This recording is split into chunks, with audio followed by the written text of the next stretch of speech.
Hey there, Horne-Ellstrom here. Welcome to day 1814 of What You Have to Know, documenting the journey via video log as I grow and build and supersize my businesses online and offline.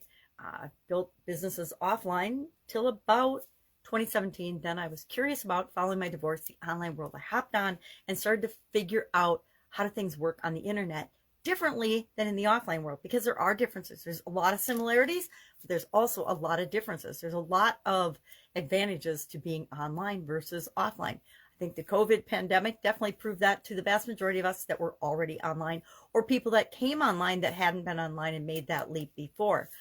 So today, a couple of pieces of content I'm creating. I'm doing an annual challenge again. This is, I think, my 6th annual challenge online, where I've shared it every day in video format.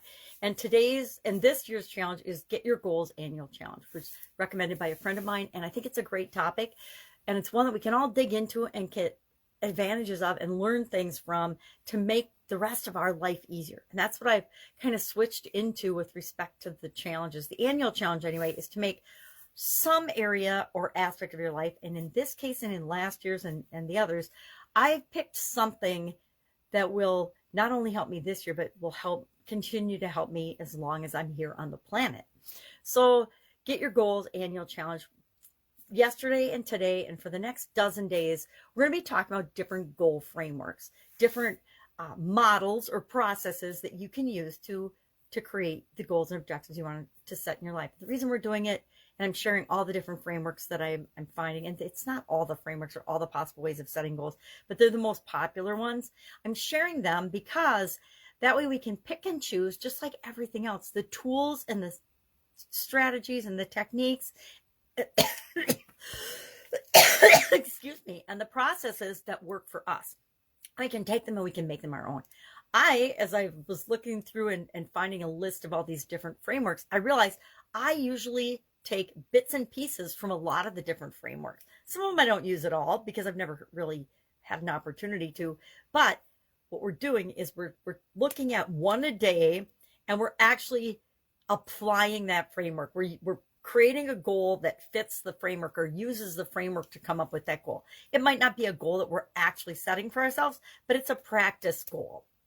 For example, today we're doing big, hairy, audacious goals, BHAGs. And I love these. I remember hearing about them. I'm thinking, oh my God, that's perfect. I love that. I love setting gigantuan, lifelong goals that I'm not positive I can get or achieve in my lifetime, but I know that the journey of achieving those goals and objectives motivates me, drives me, and keeps me going every day. It's like, why do I do a video every day? Because I set a goal that I'm going to do a video every day for the annual challenge. And once I commit to that, I'm going to figure out a way to make that happen every single day, no matter what, right?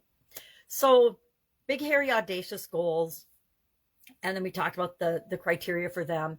And then we're filling in that model, right? So the one I shared and I'm working on today is positively impacting the lives of 1 million people.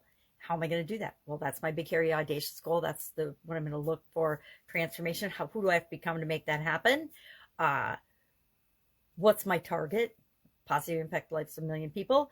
What role models, what other people have done that before that I could learn from? And then who's the common enemy? Who's the enemy of positively impacting the lives of 1 million people? Well, anybody that negatively impacts the life of 1 million or more people, right? That's definitely my enemy. So I'm going to go through that framework and apply it to a goal. Whether that's one of my goals or not is irrelevant.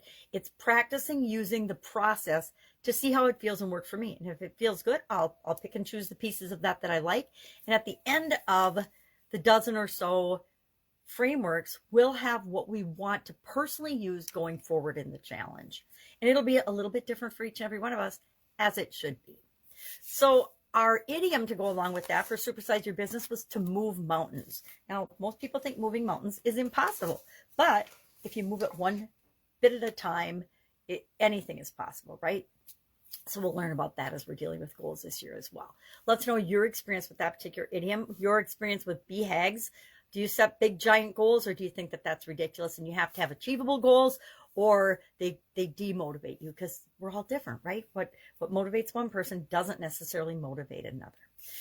Hanging out with my granddaughter today, so I am busy trying to get my content done and my other things. If I can help you in any way, ask. Otherwise, I'll be with you tomorrow. Bye. make some mountains move.